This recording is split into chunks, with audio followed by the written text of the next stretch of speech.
Assalamualaikum warahmatullahi wabarakatuh. Jumpa lagi teman. Yuk kita langsung aja ke bagian berikutnya. Tapi biasa, sebelum kita masuk ke bagian berikutnya, kita berdoa dulu ya.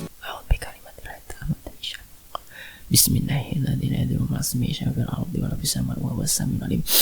Allahumma sholli ala sayyidina Muhammad sallallahu alaihi wasallam. Oke teman-teman, kita masuk ke ceritanya.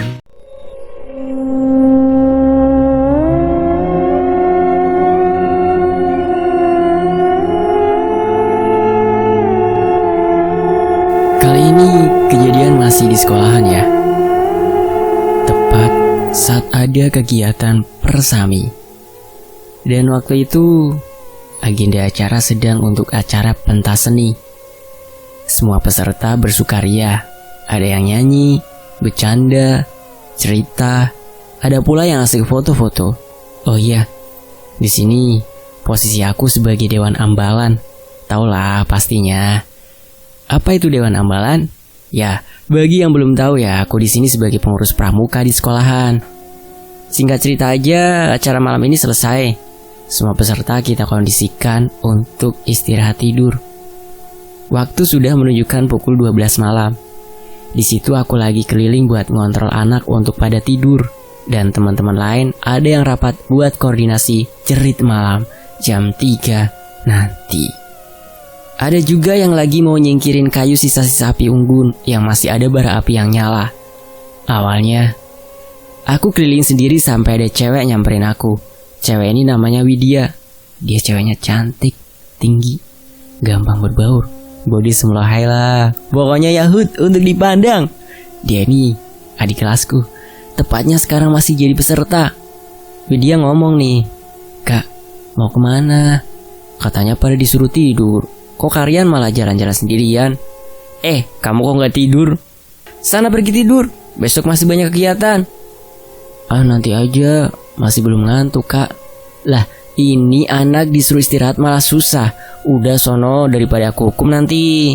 Gak apa-apa lah, kalau yang hukum kalian, aku ikhlas ke. Gak bisa jawab apa-apa aku.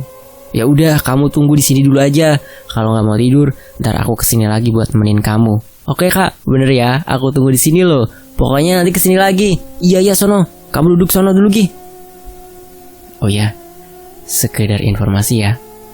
Di sekolah ini aku dikenal dewan ambalan yang terkenal paling galak. Dan hampir semua peserta kalau aku lagi ngecek kelengkapan mereka, langsung pada ngindar mereka. Oh ya, di sini aku nggak bisa jawab balasan dari Widya bukan tanpa alasan ya. Aku diam-diam juga suka sama dia. Makanya aku diemin aja tuh, dia mau ngapain setelah itu. Nah, setelah semua aku cek ruangannya ditempati peserta buat istirahat, aku langsung balik lagi ke tempat si Widya. Sekalian ngecek beneran. Beneran gak dia nunggu di sana? Dan dia beneran masih nunggu di sana. Bener-bener dah kamu, niat amat nunggu di sini. Biarin, orang aku beneran belum ngantuk kok. Lah terus mau ngapain sekarang di sini? Ya duduk-duduk aja sama kalian, sekalian ngobrol-ngobrol aja lah. Mumpung bisa berduaan kan. Aku diam sejenak karena kata-katanya beneran buat aku gugup. Terus mau ngobrolin apa? Apa aja lah, yang penting kita bisa ngobrol. Ya udah, di situ aku ngobrol-ngobrol sampai waktu nunjukin pukul 2. Dan di situ aku paksa dia buat tidur. Soalnya masih banyak kegiatan paginya. Udah jam 2 nih, sono kamu tidur dulu. Ntar kan masih banyak kegiatan. Ntar gampang lah kalau masih mau ngobrol lagi. Iya deh iya, aku bakal tidur kak. Tapi jangan galak-galak ya besok waktu kegiatan. Ya udah sono tidur. Iya, aku tinggal dulu ya kak. Setelah itu Widya langsung pergi buat tidur. Aku juga mau istirahat, walau hanya sebentar. Waktu udah menunjukkan pukul 2:30 pagi. Aku dengar suara ribut-ribut dari halaman sekolah sama ruang kelas yang buat tidur peserta cewek. Dan ternyata di halaman ada pohon besar yang letaknya tepat di tengah halaman. Dan pohon ini terkenal keangkerannya. Soalnya pohon ini diperkirakan usianya udah sangat tua. Dan entah gimana kok bisa pohon besar itu terbakar dan sudah setengah terbakar. Dan di ruang kelas yang buat tidur peserta cewek ternyata udah banyak anak cewek yang kesurupan sambil teriak-teriak, "Jangan bakar rumahku!" Sementara Teman-temanku pada nenangin tuh anak yang kesurupan. Langsung spontan aku sama temanku, Frandi, inisiatif buat nyari Kiai. Oyan, ayo bangun, langsung cari Kiai yuk. Oke ayo, kamu cepet ambil motorku, tunggu depan gerbang. Oke siap. Setelah Frandi ambil motor, kita langsung keliling kampung deket sekolahan buat cari Kiai. Fran, emang kita mau cari Kiai itu di mana? Aku juga belum tahu. Mau cari di mana, tapi kita keliling dulu aja lah. Dasar anak somplak, kirain kamu ngajak aku itu udah tahu di mana tempatnya. Tenang, no, ada bapak-bapak lagi ronda. Yuk tanya mereka, pasti tahu mana tempat Kiai yang bisa bantu. Udah buruan, sono kamu tanyain. Setelah sampai depan tuh bapak, Fandi langsung bertanya, misi Pak mau tanya, di sini tempat Pak Kiai yang bisa nyembuhin orang kesurupan di mana ya Pak? Lah emang di mana dia ada kesurupan? Itu Pak di SMK kan lagi ada persami. Nah gak tahu kenapa pohon di halaman kebakaran. Terus abis tuh banyak anak cewek-cewek yang kesurupan. Waduh kok bisa dek? Gak tahu juga Pak. Tiba-tiba aja ada api di sana. Ya udah langsung aja saya anterin ke kiainya. Gak lama kita langsung ke tempat kiai. Dan setelah dari sana kita langsung meluncur ke sekolahan lagi untuk menyelesaikan masalah kesurupan itu. Pohon yang terbakar pun udah mulai padam sedikit-sedikit. Singkat cerita, semua masalah udah beres karena kesurupan lumayan banyak. Semua selesai kira-kira pukul 5. Dan setelah itu sekitar 5:30 kita para dewan berdiskusi dan mendapat hasil untuk membubarkan anak-anak lebih. Rencana awal jam 6 kurang kita persilakan peserta untuk pulang. Soalnya kondisi udah tidak memungkinkan untuk dilanjutkan. Kondisi Pak Kiai juga belum pulang, soalnya menunggu kita dan ingin menjelaskan semua yang terjadi pada kita. Setelah semua bubar, kita para dewan ambalan langsung berkumpul di kelas dan tentunya ada Pak Guru dan Pak Kiai tersebut. Singkat cerita, Pak Kiai langsung menerangkan apa yang sebenarnya terjadi. Baik, akan saya jelaskan kenapa bisa terjadi kesurupan massal tadi pagi. Iya Pak Kiai. Bagaimana bisa kejadian itu terjadi, padahal sebelum-sebelumnya belum pernah kejadian seperti ini. Tadi saya sempat berkomunikasi Pak Denny dengan satu makhluk yang merasuki peserta. Katanya mereka tidak terima kalau rumahnya dibakar. Tiba-tiba Tabah sama Helda juga ikut menjelaskan.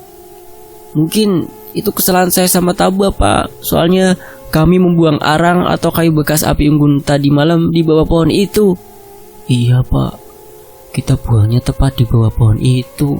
Tapi kita juga tidak memastikan kalau itu kayu bakar udah tidak ada apinya. Nah, iya tadi juga salah satu makhluk itu berbicara. Kalau ada 2 orang anak yang sengaja menaruh bara di bawah pohon itu. Dan di sini saya juga paham pasti kalian juga tidak sengaja. Dan mungkin ini bisa jadi pelajaran buat semua untuk berhati-hati dalam melakukan suatu hal. Pastikan semua sudah aman. Sudah, tidak apa-apa. Makhluk penunggunya pun udah saya pindahkan ke tempat lain. Singkat cerita, semua masalah udah beres dan para dewan ambalan pun mulai berkemas untuk pulang. Tapi sebelum pulang, aku sama Frandi berencana mandi dulu di sekolahan. Soalnya badan udah lengket bekas kegiatan kemarin. Aku sama Frandi langsung jalan ke kamar mandi. Di sana ada 5 kamar mandi, 2 udah kepake sama temen yang lain. Tinggal 3 kamar yang belum kepake. Kebetulan yang kosong itu di bagian tengah, terus yang paling dalam.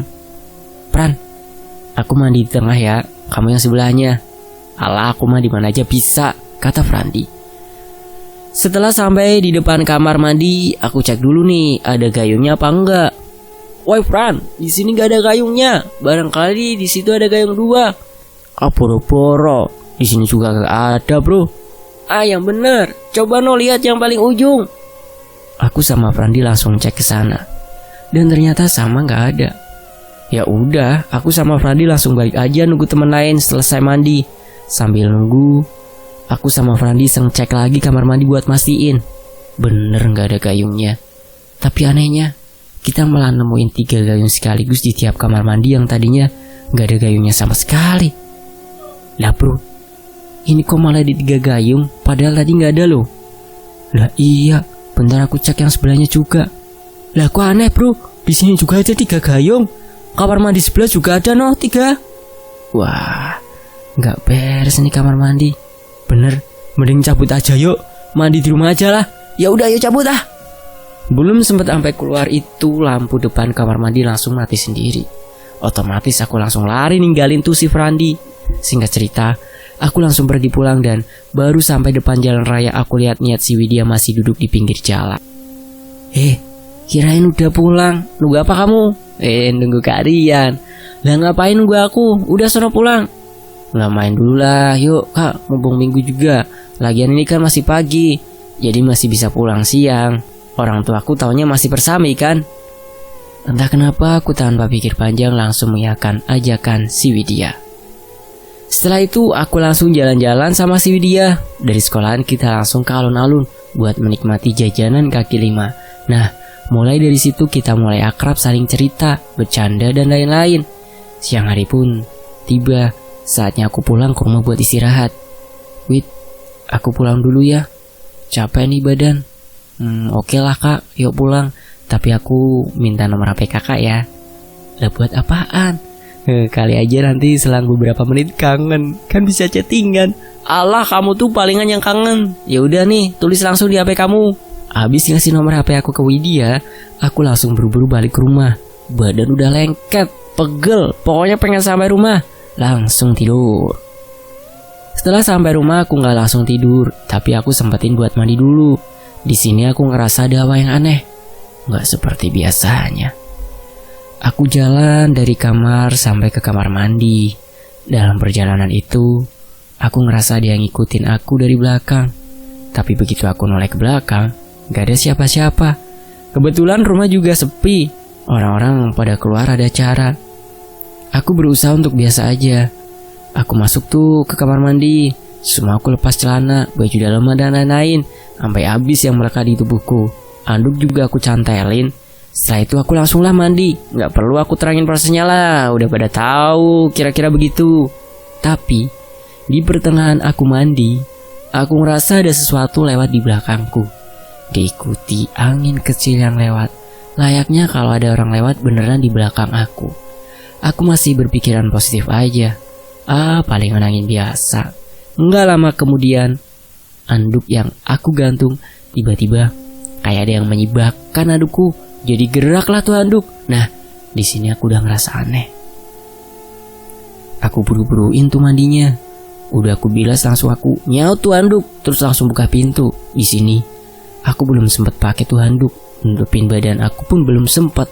Langsung aja aku keluar dalam keadaan telanjang, sambil lap badan aku di luar sambil jalan ke kamar. Nah, di rumah aku ini setiap akan pindah ruangan, pasti ada yang namanya gorden untuk membatasi ruangan satu dengan yang satunya. Otomatis aku sibakan tuh gorden, terus langsung masuk ke kamar. Awalnya biasa aja. Setelah masuk, aku langsung ganti baju. Udah selesai aku ganti baju, aku ambil HP, dan situ ada pesan masuk dari nomor baru. Sambil aku mau jalan keluar ke teras buat duduk-duduk, udah gak ada rasa capek karena udah paranoid sama kejadian tadi. Langsung aku mau keluar, otomatis kan aku harus geser lagi gorden itu.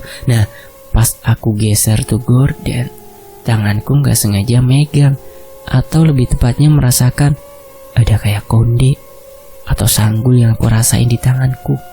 Seketika aku kaget, kan masa iya ada konde? Lagian kondisi rumah masih kosong. Langsung aku buka tuh gorden, ternyata nggak ada apa-apa. Langsung aku ngacir keluar rumah, langsung celingukan kanan kiri berharap orang rumah pada pulang. Ternyata belum ada yang kelihatan. Sambil nunggu aku duduk depan teras sambil balas pesan tadi. Siapa sih nomor? Hai kak, lagi apa ini? Maaf siapa ya? Balas pesan tuh. Baru aja beberapa jam gak ketemu udah gak kenal. Ternyata si Widya yang SMS. Oh kamu Wid, kenapa? Gak apa-apa kak, cuma iseng aja. Sambil nunggu orang rumah pulang, gak apa-apa lah, aku ladeni nih anak. Selang beberapa jam, akhirnya kakakku pulang. Begitu kakakku masuk, aku juga ikutan masuk sambil celingukan. Otomatis kakakku ngerasa aneh lah dengan gerak-gerik aku yang aneh itu. Sebut aja Bono. Apa kamu masuk rumah sendiri kok celingukan? Gak apa-apa mas, aku biasa panggil mas. Aku paham, pasti ada yang kamu sembunyikan. Udah, cerita aja sama aku. Awalnya aku ragu mau cerita ke kakakku. Takutnya dibilang cemen, apa penakut lah. Tapi daripada dipendam sendiri, aku ceritain aja tuh yang tadi aku alamin. Setelah aku cerita sama kakakku, ternyata tanggapannya jauh berbeda dari yang aku bayangin. Aku kira bakal diejek, ternyata nggak sama sekali. Malah dia juga cerita, "Lah, kamu ngalamin juga, Yan?" "Iya, baru aja aku ngalamin itu." "Emang kenapa, Mas?" "Sebenarnya aku juga pernah ngalamin. Jadi waktu itu aku habis pulang kerja, mau ganti pakaian. Tepatnya aku masih mau pakai celana. Taunya ada yang nyolek pantatku. Refleks, aku ngeliat sekeliling ternyata nggak ada apa-apa. Lah, ya bener aja. Lama aku dan kakakku ngobrol sampai orang tua pulang.